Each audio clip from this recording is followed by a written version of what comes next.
Guys, I'm back. I've been away for a while, but just an update on the Infra.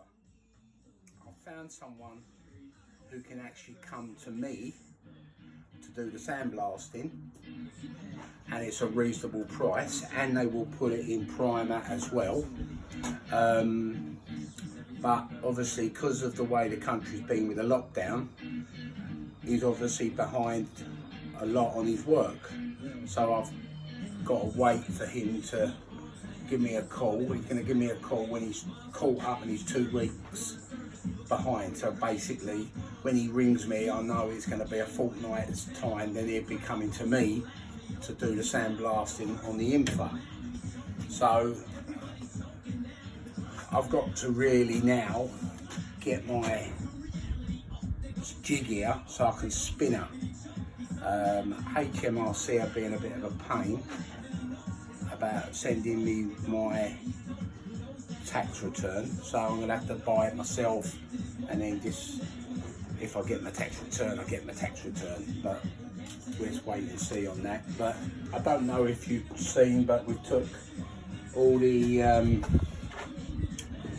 soundproofing pads out, and obviously going to put new soundproofing pads back in. I had to take the soundproofing pad out on the near side because, if you remember, I had to expose the bolt for the front subframe because it was spinning in the chassis. So that's got to be done. Obviously there's a lot of welding to be done on this old girl. Look, she's going here and going here, both sides. Obviously once she's spun and sandblasted, I suppose it's going to expose even more.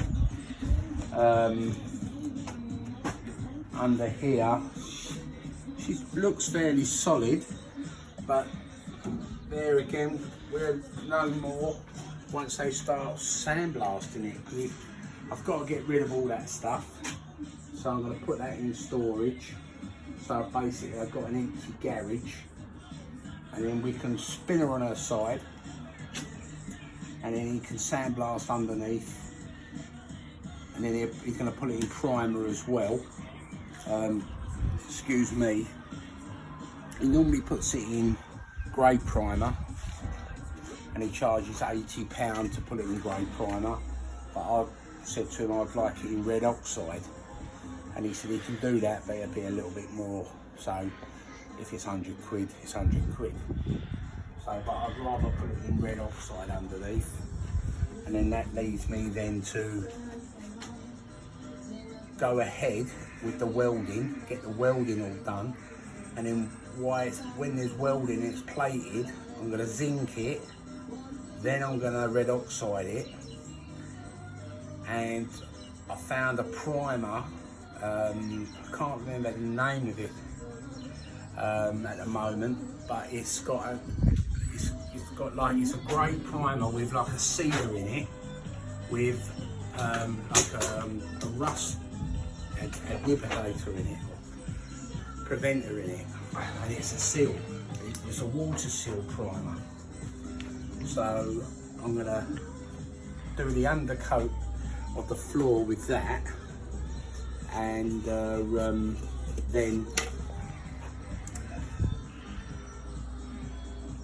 then I'm going to obviously move forward with the prep, because I'm going to have the floor of the car painted and lacquered like the top of the car basically.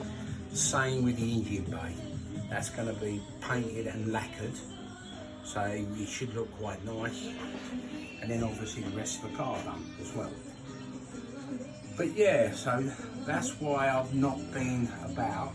But one thing, I don't know if you guys know, but underneath we have the heat shields, you know, but on my blue one, which I've owned for like nearly 9 years, we was underneath it, and we found the rear heat shield.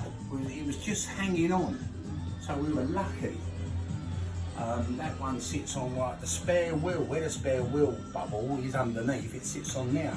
So you've got one on the near side, one on the off side above the exhaust boxes, and then that one sits in the middle, and then you've got the one that runs right the way through the centre of the car, where underneath like where the prop shaft turret would be.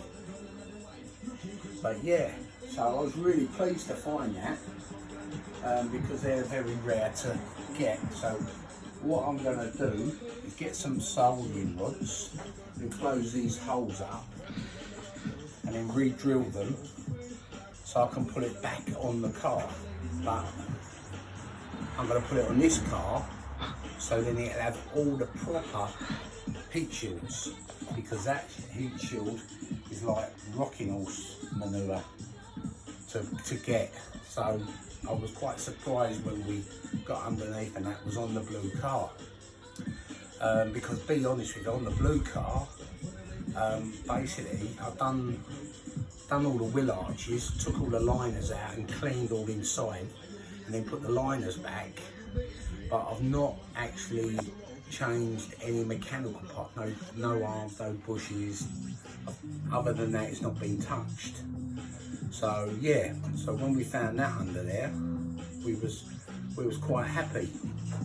So yeah, so going back to the red one, so yeah, so once I get the phone call from the guy, and then I know on 2 weeks, he's going to be here within 2 weeks, then I can get it done.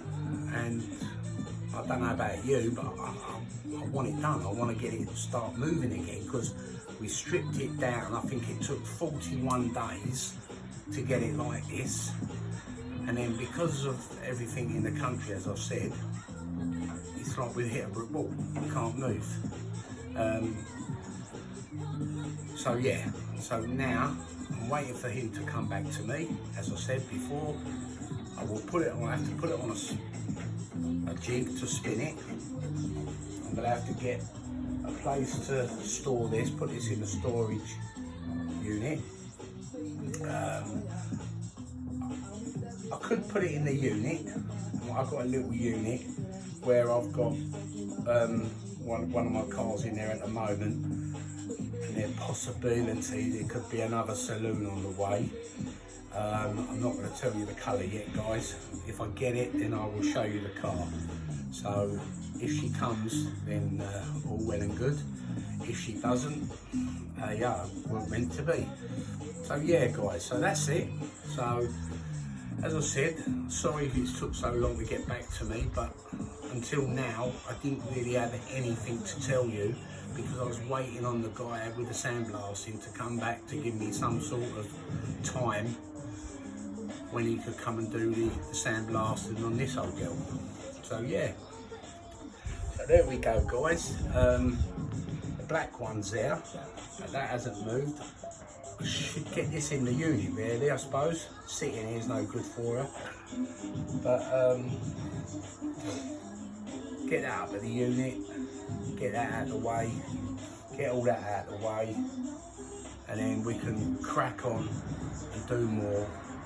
And once she's been blasted and she's on her side, then we've got to go forward. Then you'll see I'll be putting up a lot more videos, probably once a week. So yes, guys, so anyway, hope you like, thumbs up if you do. If it's the first time you've seen me, please subscribe, and take care, keep safe, and crack on, people. Thank you, bye.